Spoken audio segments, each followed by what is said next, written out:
दोस्तों हाल ही में हमने अपने चैनल पे इंटरव्यू विद द वैम्पायर के सीजन 1 को एक्सप्लेन किया था और आज की वीडियो में हम सीजन 2 को एक्सप्लेन करने वाले हैं। अब मैं आपको बता दूं कि सीजन 2 के अंदर भी 7 एपिसोड्स हैं जिन्हें हम 2 वीडियोस के माध्यम से जानेंगे। पहली वीडियो यानी आज वाली वीडियो, इसमें 4 एपिसोड्स की कहानी डिस्कस करी जाएगी और अगली वीडियो 1-2 दिन के अंदर ही आ जाएगी जहां हम बचे हुए एपिसोड्स के साथ कुछ थियरीज पे भी बात करेंगे। अब वीडियो शुरू करने से पहले मैं आपको बता दूं कि अगर आपने इंटरव्यू विद द वैम्पायर के सीजन 1 के एक्सप्लेनेशन को नहीं सुन रखा है तो ये वीडियो आपको ठीक ढंग से समझ नहीं आएगी। इसलिए आई वुड हाईली रिकमेंड कि या तो आप सीजन देख ले या फिर मेरी एक्सप्लेनेशन ही सुन ले सीजन 1 की, और उन वीडियोस का लिंक मैं डिस्क्रिप्शन और पिन्ड कमेंट दोनों में छोड़ दूंगा। So now with that said, let's roll the intro.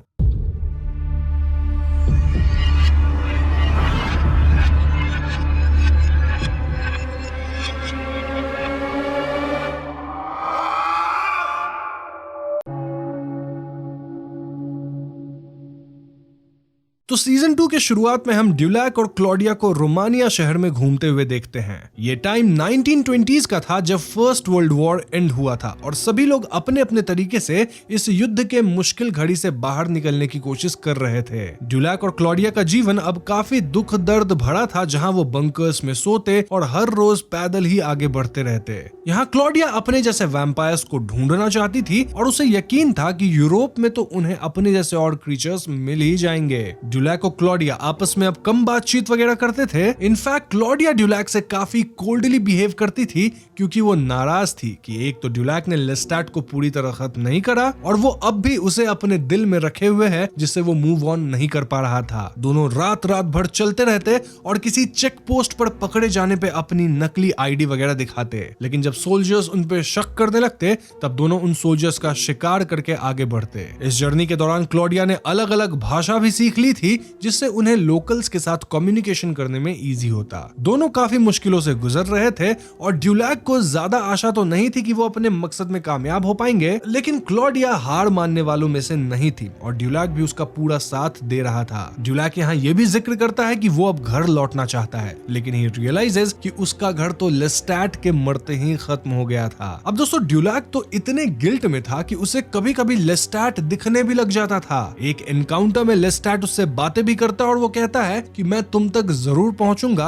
और हाँ, मैं तुम्हें मार भी दूंगा। ड्यूलैक सेज कि तुम जिंदा होते तो अब तक मुझे मार चुके होते, लेकिन लेस्टैट कहता है कि मैं तो बस तुम्हारे खुश होने का इंतजार कर रहा हूँ। जब तुम अपनी लाइफ में वापस से खुश होगे तब मैं तुम्हें मारूंगा। अब दोस्तों यहाँ मैं क्लियर कर दूं कि ये सब कुछ सिर्फ ड्यूलैक की इमेजिनेशन थी एंड दिस प्रूव्स कि वो बहुत गिल्ट में था और ये गिल्ट उसका पीछा ही नहीं छोड़ रही थी। पर समहाउ क्लॉडिया के खुशी के लिए वो अपने इन इमोशंस को छुपा के रखता था। एक सीन में ड्यूलैक कन्फेस करता है कि उसने अपनी लाइफ में शायद 7000 लोगों की हत्या की है, लेकिन सिर्फ लेस्टैट की मौत ही उससे मर्डर जैसी महसूस होती है और वो कहीं ना कहीं खुद को लेस्टैट का कातिल मानता है। खैर एक रात जब दोनों शहर में घूमते रहते हैं तब वो देखते हैं कि कुछ सोल्जर्स कॉफिन में मरे हुए डेड बॉडीज पे गोली चला रहे थे एंड इसे देखकर दोनों कंफ्यूज हो जाते हैं कि मरे हुए इंसान को वापस क्यों मारा जा रहा है। इस एरिया में सभी घरों के बाहर होली क्रॉस लटकाया हुआ मिलता है और बाइबल भी दिखती है, इंडिकेटिंग कि हो सकता है ये लोग किसी इविल एंटिटी को अपने घर से दूर रखने के लिए इतना सारा जुगाड़ कर रहे हैं। क्लॉडिया को फीलिंग आ जाती है कि जरूर यहाँ पे वैम्पायर्स मिलेंगे। खैर रास्ते में क्लॉडिया एंड ड्यूलैक को 2 सोल्जर्स तंग करने लगते हैं और ऐसे में एमिलिया नाम की एक औरत आकर इन दोनों को अपने साथ एक शेल्टर होम ले जाती है। इनफैक्ट एमिलिया ड्यूलैक और क्लॉडिया को सोने की जगह भी देती है। उसी शेल्टर होम में उन्हें मॉर्गन नाम का एक अमेरिकन आदमी भी मिलता है जो कि एमिलिया को लाइक करता था। क्लॉडिया भी शेल्टर होम के बच्चों के साथ खेलने जाती है और यहाँ क्लॉडिया को बच्चे डेयर देते हैं कि वो रात को जंगल में घूम कर दिखाए। नाउ क्लॉडिया को ऑब्वियसली डर तो लगता नहीं था और इसीलिए वो इस डेयर के लिए मान जाती है और उसी सफर के दौरान वो एक अजीब क्रीचर को देखती है जो सोल्जर्स का खून पी रहा था। अब ये क्रीचर आइडियली तो वैम्पायर ही होना चाहिए, लेकिन वो काफी अगली और गंदा सा दिख रहा था। क्लॉडिया उसे बुलाकर कहती है कि देखो मैं भी तुम्हारी जैसी ही एक वैम्पायर हूँ, लेकिन वो क्रीचर क्लॉडिया को धक्का देकर वहां से चला जाता है। बट स्टिल क्लॉडिया अब उत्साहित हो चुकी थी और ऐसे में वो शेल्टर होम वापस आती है और ड्यूलैक को उस क्रीचर के बारे में बताती है। अब ड्यूलैक यहाँ क्लॉडिया की बात को ये कहकर टाल देता है कि वो कोई बबून होगा जो शिकार कर रहा होगा। अब आधी रात को इन दोनों को शेल्टर के डाइनिंग रूम से चीखने चिल्लाने की आवाज आती है और दोनों भाग कर देखने जाते हैं। हम देखते देखते हैं कि एमिलिया को टेबल पर लिटाया हुआ था और उसके गर्दन से खून बह रहा था, इंडिकेटिंग कि ये किसी वैम्पायर का काम है। सोल्जर्स उसे मार देना चाहते थे क्योंकि ऑफ कोर्स उन्हें लग रहा था कि एमिलिया कोई इविल में कन्वर्ट न हो जाए। वहीं मॉर्गन उसे बचाने का पूरा प्रयास कर रहा था। मॉर्गन यहाँ ड्यूलैक से भी मदद मांगता है लेकिन ड्यूलैक उसकी कोई मदद नहीं करता। इन द एंड सारे लोग मिलकर एमिलिया का सर धड़ से अलग कर देते हैं। अब इस पॉइंट पे ड्यूलैक को क्लॉडिया की बातों पे यकीन हो गया था और दोनों जंगल में छुपकर उस क्रीचर का इंतजार करते हैं। ये क्रीचर आता भी है और ऐसे में दोनों उससे बातें करने की कोशिश करते हैं, लेकिन तभी एक फीमेल वैम्पायर ना जाने कहां से आकर ड्यूलैक पे हमला करती है और वो क्रीचर भी ड्यूलैक पे झपटता है। क्लॉडिया ड्यूलैक को बचाने के लिए उस क्रीचर की आंखें नोच लेती है, जिससे वो औरत ड्यूलैक को छोड़ देती है। अब वो क्रीचर फीमेल वैम्पायर के सर में गोद रखे हुए था कि तभी वो फीमेल वैम्पायर उसे मार देती है। लेटर शी जस्टिफाइज कि तुमने उसकी आंखें निकाल ली थी तो अब वो शिकार कैसे करेगा, इसलिए मैंने उसको मार दिया। नाउ वी कैन से कि एट लास्ट ड्यूलैक एंड क्लॉडिया का इंतजार खत्म हुआ था क्योंकि वो लोग एक ओल्ड वर्ल्ड वैम्पायर से मिल चुके थे और इसका नाम था डाशियाना। वो फीमेल वैम्पायर इन्हें अपने घर ले आती है जहां वो सोल्जर्स को वैम्पायर्स में तब्दील करने की कोशिश कर रही थी, ऑल्दो वो कोई खास सफल नहीं हुई थी। ड्यूलैक उसे एक्सप्लेन करता है कि वो स्ट्रॉन्ग इसीलिए नहीं बन पा रही है क्योंकि यहाँ वो जिन लोगों को हंट कर रही है उन लोगों के खून में नेगेटिविटी, पेन एंड सैडनेस है और इस तरह का खून वार्मथ या न्यूट्रिशन वैम्पायर्स को नहीं दे पाता है जैसा आइडियली वैम्पायर्स को चाहिए। क्लॉडिया उनसे कहती है कि आप हमारे साथ अटलांटिक क्रॉस करके अमेरिका चलिए जहां वापस से स्ट्रॉन्ग बन सकती हैं। क्लॉडिया ये भी पूछती है कि आप जैसे और कितने ओल्ड वैम्पायर्स हैं और यहाँ डासियाना कहती है कि जिसको तुमने मार दिया वो मेरा लास्ट बेटा था और मेरा अब कोई नहीं बचा। क्लॉडिया यहाँ इस इनकाउंटर से खुश थी लेकिन एकदम से वो फीमेल वैम्पायर खुद को आग में जला देती है, इंडिकेटिंग कि वो अपने जगह को छोड़ के कहीं नहीं जाएगी। क्लॉडिया इसे देखकर काफी सदमे में आ जाती है एंड देखा जाए तो उसका जो ड्रीम था वैम्पायर से मिलने का वो कहीं ना कहीं शैटर हो चुका था। लेकिन ड्यूलैक यहाँ क्लॉडिया को निराश नहीं होने देता और उसे प्रोत्साहित करता है। ये दोनों अपनी जर्नी कंटिन्यू करते हैं और एक ट्रक में बैठकर पेरिस पहुंचते हैं। नाउ यहाँ से कहानी प्रेजेंट सीन में आती है जहां में दिखाया जाता है कि अरमांड और ड्यूलैक साथ में इंटरव्यू देने का डिसाइड करते हैं और इसके पीछे उनका ये एजेंडा था कि वो मोलॉय की ओवर स्मार्टनेस को रोक सके क्योंकि मोलॉय अपनी बातों के जाल में ड्यूलैक को फंसा रहा था ताकि वो ड्यूलैक से सारी बातें जान सके और इसी पॉइंट पे एपिसोड 8 खत्म हो जाती है। अब अगले एपिसोड के शुरुआत में हम क्लॉडिया और ड्यूलैक को देख पाते हैं जो कि पेरिस पहुंच गए हैं। पेरिस के अंदर ड्यूलैक काफी खुश था क्योंकि उसे लग रहा था कि यहाँ उसके साथ कुछ अच्छा होगा, लेकिन क्लॉडिया अब निराश रहने लगी थी। वो बस इसीलिए पेरिस रह रही थी क्योंकि ड्यूलैक इससे खुश था और वो ड्यूलैक की खुशी में बाधा नहीं बनना चाहती थी। ड्यूलैक अब यहाँ एक फोटोग्राफर बन गया था, लेकिन इन दोनों को इस बात का अंदाजा नहीं था कि यहाँ पे दो लोग छुप कर उन पे नजर रखे हुए थे। अब ये दो लोग कौन है ये आपको कहानी में आगे पता चलेगा। यहाँ से कहानी वापस से प्रेजेंट में आती है जहाँ पे दोनों वैम्पायर्स इंटरव्यू देते हुए मोलॉय के माइंड को भी पढ़ लेते हैं और वो 1985 पेरिस में हुए एक किस्से को दोहराते हैं जो मोलॉय के लवर एलिस के बारे में थी। उस वक्त मोलॉय ने एलिस को प्रपोज करा था लेकिन वो रिजेक्ट कर दी एंड वो तो तब प्रेग्नेंट भी थी। मोलॉय से परेशान हो जाते हैं बट समहाउ आर्मंड एंड ड्यूलैक को मोलॉय का दुखता नस मिल चुका था व्हिच वाज एलिस। हाउएवर वो अपने इंटरव्यू को आगे बढ़ाते हैं। तो कहानी वापस पेरिस में आती है जहां क्लॉडिया पेरिस के सड़कों पे घूम रही होती है और वो एक दुकान से अपने लिए एक सिल्क ड्रेस लेती है। वहां की मालकिन थोड़ी रूड होती है लेकिन क्लॉडिया किसी तरह ड्रेस को खरीद लेती है। वहीं ड्यूलैक पेरिस में एक पार्क में घूम रहा होता है जो कि पर्टिकुलरली होमोसेक्सुअल लोगों के लिए था। वहां ड्यूलैक की मुलाकात अरमांड से होती है जो स्पेशली ड्यूलैक से ही मिलने आया था। इनफैक्ट मैं आपको बता दूं कि वो व्यक्ति अरमांड ही था जो कि ड्यूलैक पे नजर रखे हुए था। अरमांड ज्यादा कुछ नहीं कहता और वो ड्यूलैक और क्लॉडिया को अपने थिएटर पे इनवाइट करता है जिसका नाम था थिएटर डेस वैम्पायर। अब ड्यूलैक खुश होकर घर जाता है और वो क्लॉडिया से ये बात शेयर करता है कि हमें हमारे जैसे लोग मिल चुके हैं। ऐसे में क्लॉडिया अपना न्यू ड्रेस पहन के ड्यूलैक के साथ थिएटर पे जाती है। ये थिएटर अनकन्वेंशनल और शहर में काफी फेमस भी था। अब अनकन्वेंशनल इसलिए क्योंकि यहाँ का पूरा शो वैम्पायर्स ही चलाते थे, जैसे कि acting to light, screen play, सब कुछ वैम्पायर का एक ग्रुप करता था कॉल्ड कोवेन। अरमांड इनका डायरेक्टर कम लीडर था और इनका मेन आर्टिस्ट था वैम्पायर सैंटियागो। पेरिस के सभी लोग यहाँ प्लेस देखने आते थे लेकिन उनको भनक भी नहीं लगती थी कि यहाँ के लोग सच में वैम्पायर्स थे। और तो और ये लोग प्ले भी वैम्पायर्स वाला ही चुनते थे जिसके लिए वो रियल आदमी को उठा लेते थे। वो लड़के और लड़कियों को स्टेज पे छोड़ देते थे in front of the audience और वो सभी ऑडियंस को ये समझाने की कोशिश करता कि ये लोग सच में वैम्पायर्स थे। लेकिन क्योंकि ये एक ड्रामा कंपनी थी तो लोगों को लगता था कि ये तो नाटक ही कर रहे हैं। लोग उस विक्टिम की बातों पर भरोसा नहीं करते और सैंटियागो सबके सामने उसका हंट करता। लोग खूब खुश होकर तालियां बजाते और उनको स्लाइटेस्ट शक भी नहीं होता कि ये सब तो सच में हो रहा है। और दोस्तों सच में सैंटियागो की एक्टिंग बहुत अच्छी थी और वो अपने काम में माहिर था। खैर पहला शो देखकर Claudia was highly impressed and then वो और ड्यूलैक दोनों बैक स्टेज जाते हैं to meet everyone. Back stage पे पूरा कवन उन्हें वार्मली वेलकम करता है और वो लोग एक दूसरे से परिचित होते हैं। सैंटियागो इनसे पूछता है कि आपका मेकर कौन है, तो क्लॉडिया बात संभालने के लिए झूठ कह देती है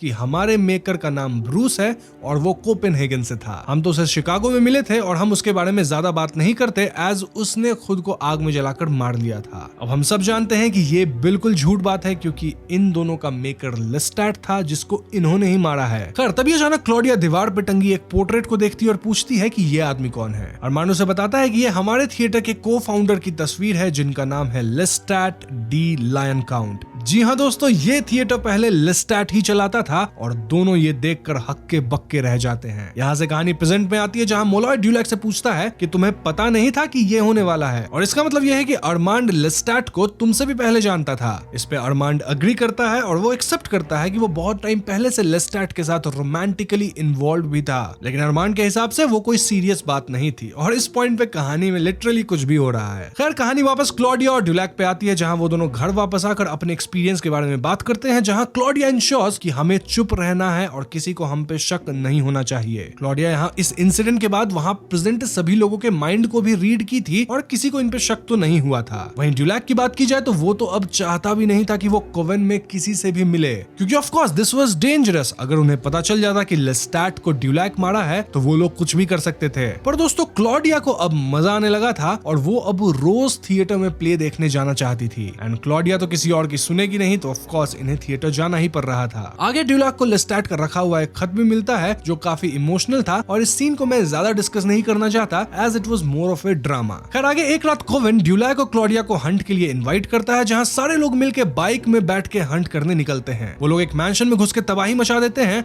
और क्लॉडिया तो इससे काफी खुश थी। ड्यूलैक और अरमांड मैंशन के बाहर ही बातें करने लगते हैं जिससे हमें पता चलता है कि अरमांड ड्यूलैक को काफी चाहता है, लेकिन ही ऑल्सो सेज कि तुम्हें अपने थॉट्स को ब्लॉक करना नहीं आता, क्योंकि लास्ट टाइम जब तुम लेस्टैट लायन काउंट का नाम सुने थे तो आई कुड सेंस कि तुम्हारे माइंड में कुछ हलचल हुई थी। अरमांड कहता है कि देखो मैं ये तो नहीं जानता कि तुम्हारे और लेस्टैट के बीच क्या हुआ था, लेकिन मैं तुमसे सच सुनने की आशा करता हूँ। और हाँ एक और बात कि कोवेन में ऐसे भी कुछ लोग हैं जो झूठ बर्दाश्त नहीं कर सकते, तो बेहतर होगा कि लेस्टैट का नाम सुनते ही तुम अपने थॉट्स को ब्लॉक करना सीखो और मैं तुम्हें इस काम में मदद कर सकता हूँ। अब यहाँ से कहानी वापस प्रेजेंट में आती है जहाँ ड्यूलैक मोलॉय से कहता है कि क्या तुम जानना चाहते हो एलिस ने क्यों तुम्हें रिजेक्ट करा। मोलॉय हाँ कहता है और ड्यूलैक कहता है कि ठीक है मैं तुम्हें बताऊंगा अगर वो तुम्हें याद करती है तो। इससे इंटरव्यूअर थोड़ा दुखी हो जाता है, इंडिकेटिंग कि ये दोनों अब मोलॉय को मैनिपुलेट करेंगे और यहीं पे 9th एपिसोड खत्म हो जाती है। अब 10वें एपिसोड की शुरुआत में हम मोलॉय को एक रेस्टोरेंट में बैठे कुछ लिखते हुए पाते हैं। He was trying to concentrate on it कि तभी उसके साइड में बैठा हुआ आदमी उससे कुछ कहने लगता है। वो आदमी पूछता है कि क्या आप डैनियल मोलॉय हो, अगर हाँ तो मैंने तुम्हारी किताबें पढ़ी है। वो ये भी कहता है कि तुम्हारा लैपटॉप अब उनके कंट्रोल में है और बुरी बात यह है कि अब वो 2 लोग हैं। देन ये बंदा कहता है कि मैं एक फर्म से हूँ जिसके बारे में उन दोनों ने तुमसे अब भी जिक्र नहीं किया है। लास्ट मंथ तुम उन जैसे 900 को ट्रैक कर रहे थे ना, लेकिन हमने इस महीने 1600 को ट्रैक करा है। अब वो आदमी ऐसी ही और भी अजीब अजीब बातें करने लगता है और आगे वो आदमी ये भी कहता है कि तुम अकेले नहीं हो इस मिशन पे, तुम जैसे और 4 लोग थे जो शायद अब तक जिंदा भी नहीं है। वो व्यक्ति अपना नाम रैगलम जेम्स बताता है और वो कुछ कंप्यूटर फाइल्स की भी बातें करता है। अब मोलॉय इस आदमी से काफी परेशान हो जाता है और उसे वहां से भगा देता है, लेकिन हम व्यूअर्स के मन में एक सवाल जरूर आता है कि आखिर ये आदमी कौन था जिसे मोलॉय के राज के बारे में पता है। आप वीडियो में बने रहिए, आपको इसके बारे में आगे जरूर पता चलेगा। खैर इसके बाद मोलॉय ड्यूलैक के अपार्टमेंट में लौटता है और उसकी अरमांड से बहस हो जाती है, लेकिन उससे भी ज्यादा चिंतित वो इस बात से था कि क्या उसका लैपटॉप सच में हैक्ड है। वो बार बार अपने लैपटॉप में कुछ क्लूज ढूंढने की कोशिश कर रहा था जिससे उसे पता चल सके कि क्या उसका लैपटॉप कॉम्प्रोमाइज्ड है या नहीं। खैर तो इसके बाद आर्मंड अपने लेस्टैट से मिलने की कहानी सुनाता है। It was the year 1556। तब आर्मंड और उसका वैम्पायर ग्रुप यानी कि कवेन आम लोगों से छुपकर रहते थे। वो लोग खुद को सैटन के डिवोटी मानते थे और उनकी लाइफ काफी दुखदाई और कष्टों से भरी थी। वो लोग कुछ लॉज भी फॉलो किया करते थे जिसके वॉयलेट होने पे उन्हें सजा मिलती थी। उन्हीं लॉज में 4th लॉ था कि कोई भी वैम्पायर किसी इंसान के सामने अपना वैम्पायर नेचर शो नहीं कर सकता था। लेकिन आर्मंड ने लेस्टैट के बारे में सुना था जो खुलेआम लोगों को अपनी शक्ल दिखाता था through his acting in the theatres des vampire. है। ऐसे में अरमांड एक दिन लेस्टैट से मिलने भी जाता है and he got attracted to Lestat. ऐसे में वो सोचता है कि उसको लेस्टैट को अपने कब्जे में लाना ही पड़ेगा। फिर वो लेस्टैट को थ्रू माइंड कहता है कि तुम मेरे पास आओ, मैं मैग्नस से ज्यादा ध्यान रखूंगा तुम्हारा। ये सब कहकर वो भी उसे वैसे ही मैनिपुलेट करता है जैसे लेस्टैट ने कभी ड्यूलैक को किया था।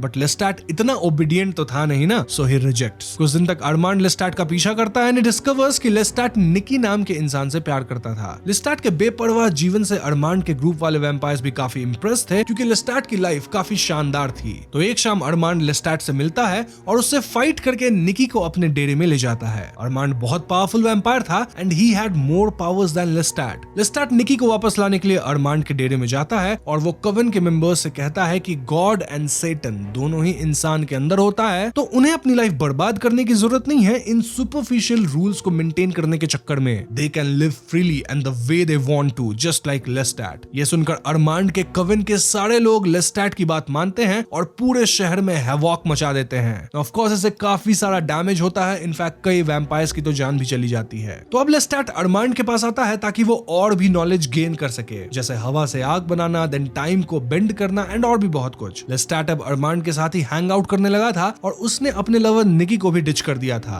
और ये जो प्लेज के दौरान शिकार करने की टेक्निक है ना, ये भी लेस्टैट के ही दिमाग की उपज थी। लेस्टैट कुछ टाइम तक अरमांड के साथ रोमांटिकली भी इन्वॉल्व रहा, बट लेटर वो theatre coven as well as Armand को छोड़ के चला गया। And after that heart break 150 साल बाद अरमांड को ड्यूलैक मिला, जिससे अब वो सबसे ज्यादा प्यार करता है। अब हम आते हैं क्लॉडिया एंड ड्यूलैक के पेरिस की कहानी में, जहां क्लॉडिया भी कवन में शामिल हो गई थी and she also wanted to act on stage. लेकिन इससे पहले कवन के लोग उसे मैनुअल काम करना सिखा रहे थे and she was bonding with everyone. एक रोज वो डिस्कवर करती है कि अगर कोई वैम्पायर कवन के 5 रूल्स को नहीं मानता है तो बाकी वैम्पायर्स मिलके उसे इलेक्ट्रिक बर्डियल्स में जला देते हैं एज पनिशमेंट। उसी दौरान एक शाम ड्यूलैक और अरमांड शाम की वॉक पे निकलते हैं और अरमांड ड्यूलैक से अपनी दिल की बात इजहार करता है। मतलब वो ड्यूलैक से कहता है कि वो उससे प्यार करता है। ड्यूलैक भी थोड़ा खुश होता है, लेकिन साथ ही उसे लेस्टैट के विजन्स भी आते हैं डिपिक्टिंग कि he still thinks about him. Dulac ये भी कहता है कि मुझे कवन ज्वाइन नहीं करना क्योंकि मैं पेरिस में अपनी आइडेंटिटी ढूंढने आया हूँ और मुझे थिएटर्स में कोई इंटरेस्ट नहीं है। अब प्रेजेंट में मोलॉय को किसी आरजे नाम के आदमी का टेक्स्ट आता है और मोलॉय किसी तरह इस टेक्स्ट को दोनों वैम्पायर से छिपाता है। देन यहाँ कुछ फाइल्स भी ओपन हो जाते हैं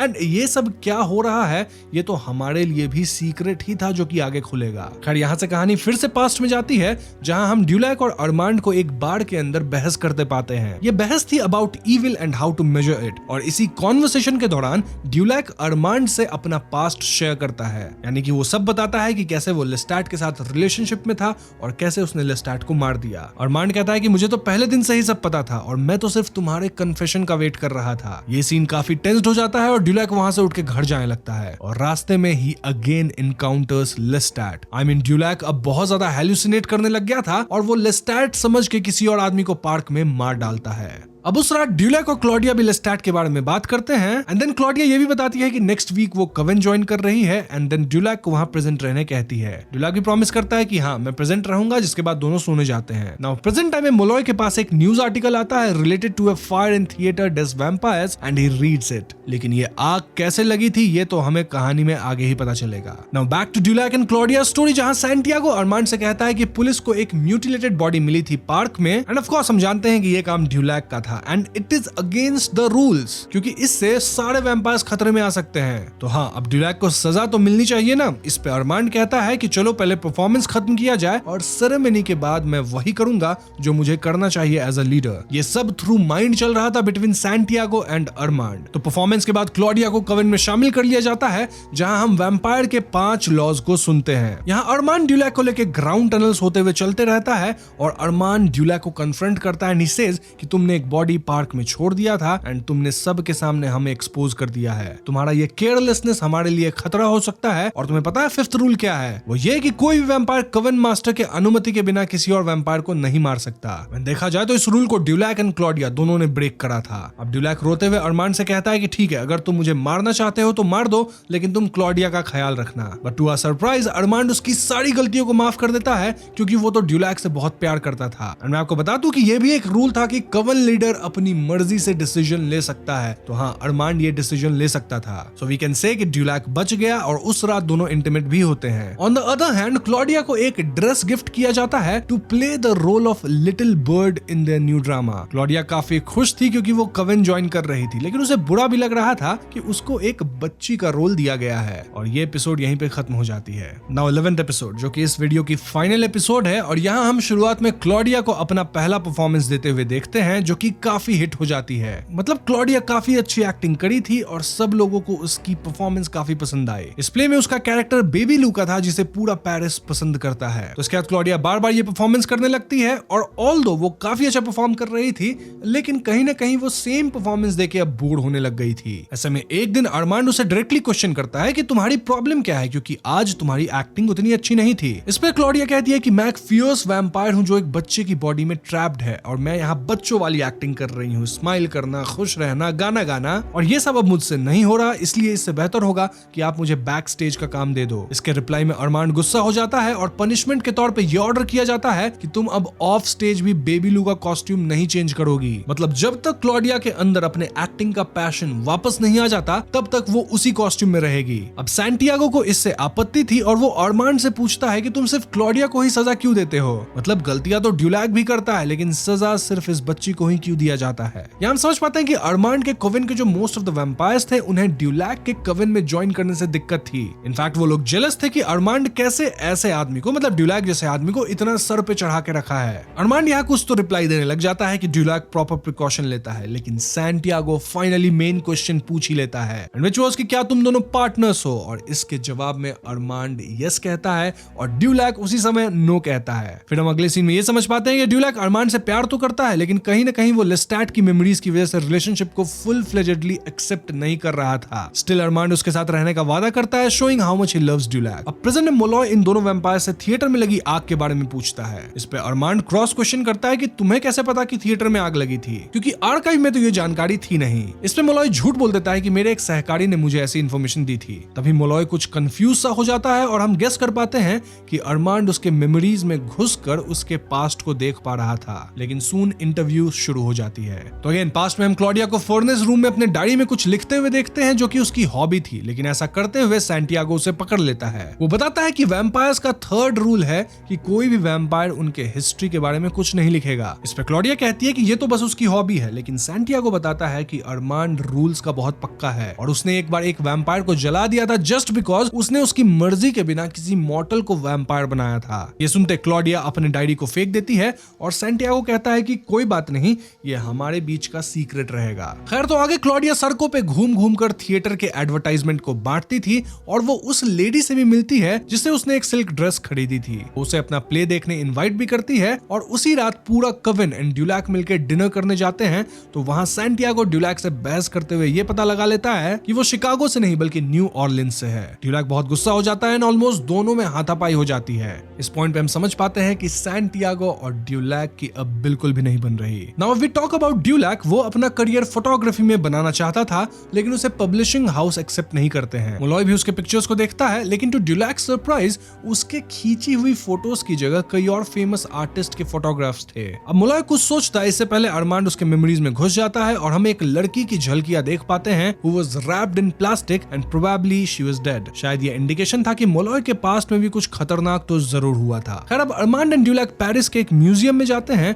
जहां अरमांड उसे अपनी स्टोरी बताता है। वो कहता है कि मेरा मेकर एक महान आर्टिस्ट था नेम्ड मॉरियस डी रोमानस। वो एक पेंटिंग के माध्यम से अपनी कहानी बताता है कि उसका नाम अरुण था और उसको 15 साल की उम्र में एक ब्रॉथल से रेस्क्यू किया गया था। उसके पेरेंट्स इतने क्रूर थे कि उन्होंने अरुण को दिल्ली के एक मर्चेंट बोट में बेच दिया था एज स्लेव। तब उसी बोट से उसके मेकर ने उसे बचाया और उसका न्यू नाम रख दिया अमेडियो। उसका मेकर एक अच्छा आदमी था and even after being a vampire वो अरमांड को वैम्पायर नहीं बनाना चाहता था। अरमांड उसे पूरी तरह से सर्व करता था, लेकिन अचानक उसे एक बीमारी हो गई और उसके मास्टर ने शायद उसे सेव करने के लिए उसे वैम्पायर में तब्दील किया। फिर रोम के कवन ने उसका नाम अरमांड रखा और उसके बाद रोम के कवन ने उसके मेकर के स्टूडियो में आग लगा दी और उसके मास्टर को भी जला दिया। इसके बाद उन्हीं लोगों ने उसे पेरिस भेज दिया टू रूल ओवर द कवन, जो मैग्नस का हुआ करता था। और दोस्तों, आपको याद है ना कि मैग्नस लेस्टैट का मेकर था। तो ऐसे हुई पूरी साइकिल कंप्लीट। अब आपको सारी हिस्ट्री पता चल गई होगी। खैर, तो इसके बाद हम क्लॉडिया को उस लेडी की दुकान में देखते हैं जहां वो एक न्यू ड्रेस ट्राई कर रही थी और अब वो लेडी क्लॉडिया की दोस्त भी बन गई थी। दोनों अपना दुख बांटते हैं, हालांकि क्लॉडिया ये तो नहीं बता सकती थी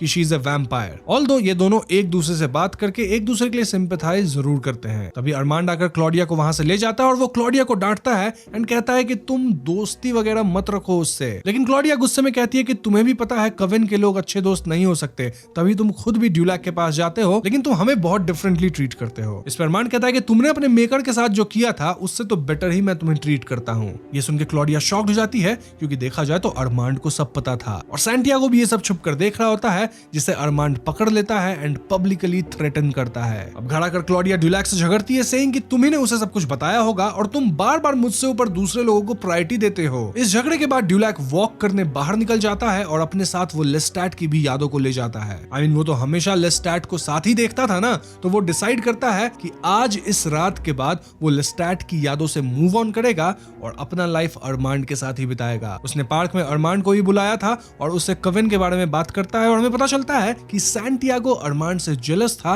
और वो अब कविन का लीडर बनना चाहता था। लेकिन अरमांड को किसी और चीज से नहीं बल्कि सिर्फ ड्यूलैक से मतलब था, क्योंकि वो ट्रूली ड्यूलैक से बेहद प्यार करता था। और ड्यूलैक को ऑप्शन भी देता है कि तुम पेरिस छोड़ के सबसे दूर जा सकते हो, लेकिन ड्यूलैक कहता है कि मैं तुम्हारे साथ ही रहूंगा और पेरिस में ही रहूंगा। ड्यूलैक सजेस्ट करता है कि सैंटियागो को कविन लीडर बना दो और उसे फेल होते हुए देखो, या तुम एटलीस्ट उसके इनकॉम्पिटेंसी को सबके सामने ले आओ। यहाँ अरमांड वाज वेरी क्लियर कि उसे इस दुनिया में सबसे ज्यादा ड्यूलैक ही चाहिए था और इस पॉइंट पे ये दोनों एक दूसरे को होल हार्टेडली एक्सेप्ट कर लेते हैं। अब दोस्तों मैं आपको बता दूं कि जब ड्यूलैक घर से निकला था पार्क की तरफ, तब सैंटियागो उसके फ्लैट में घुस गया था ताकि वो ड्यूलैक के पास्ट के बारे में सर्च कर सके और उसके हाथ लग जाती है क्लॉडिया की वो सारी डायरीज जिसमें लेस्टैट के बारे में सब कुछ लिखा था। डायरी हाथ लगने पे सैंटियागो खुश हो जाता है और वहां से निकल जाता है और हम ये समझ पाते हैं कि सैंटियागो अब अरमांड को कविन लीडर के पोजीशन से तो हटाएगा ही, साथ ही वो ड्यूलैक के साथ भी कुछ बुरा करेगा। अब यहाँ से कहानी अगेन प्रेजेंट टाइम में आती है, जहां मोलॉय रोम कविन के बारे में सर्च करते हैं, लेकिन उसी वक्त उन्हें फिर से फ्लैशबैक्स आते हैं। यहाँ हम 1973 के इंटरव्यू की भी कुछ झलक देख पाते हैं और मोलॉय कुछ समझ नहीं पाता, लेकिन उसे अपने लैपटॉप में अपने नेम से भी एक फोल्डर मिलता है जहां कुछ फोटोग्राफ्स थी। देन वहां कुछ टेप रिकॉर्डिंग्स भी थी, लेकिन हम व्यूअर्स इसका मतलब कुछ ज्यादा समझ नहीं पाते और इसी पॉइंट पे ये वाली एपिसोड खत्म हो जाती है। तो दोस्तों ये थी इंटरव्यू विद द वैम्पायर के सीजन 2 के पहले 4 एपिसोड्स की एक्सप्लेनेशन और यहाँ काफी कुछ ओपन अप हो रहा है, बट स्टिल कहानी के अंदर कई राज अब भी खुले नहीं हैं। अब आगे कई राज खुलने बाकी है, लाइक सैंटियागो क्या करेगा, अरमांड का क्या होगा, देन ड्यूलैक का क्या होगा और फिर क्लॉडिया भी तो है ना, उसके साथ क्या होने वाला है। ये सारी चीजें हम अगली वीडियो में जान पाएंगे, जो कि 1-2 दिन में ही आ जाएगी। तब तक आप लोग इस वीडियो को लाइक और शेयर कीजिए, साथ ही चैनल पे नए हैं तो हमें सब्सक्राइब भी कीजिएगा, क्योंकि हम अपने चैनल पे ऐसे वीडियोस लाते रहते हैं। पीस।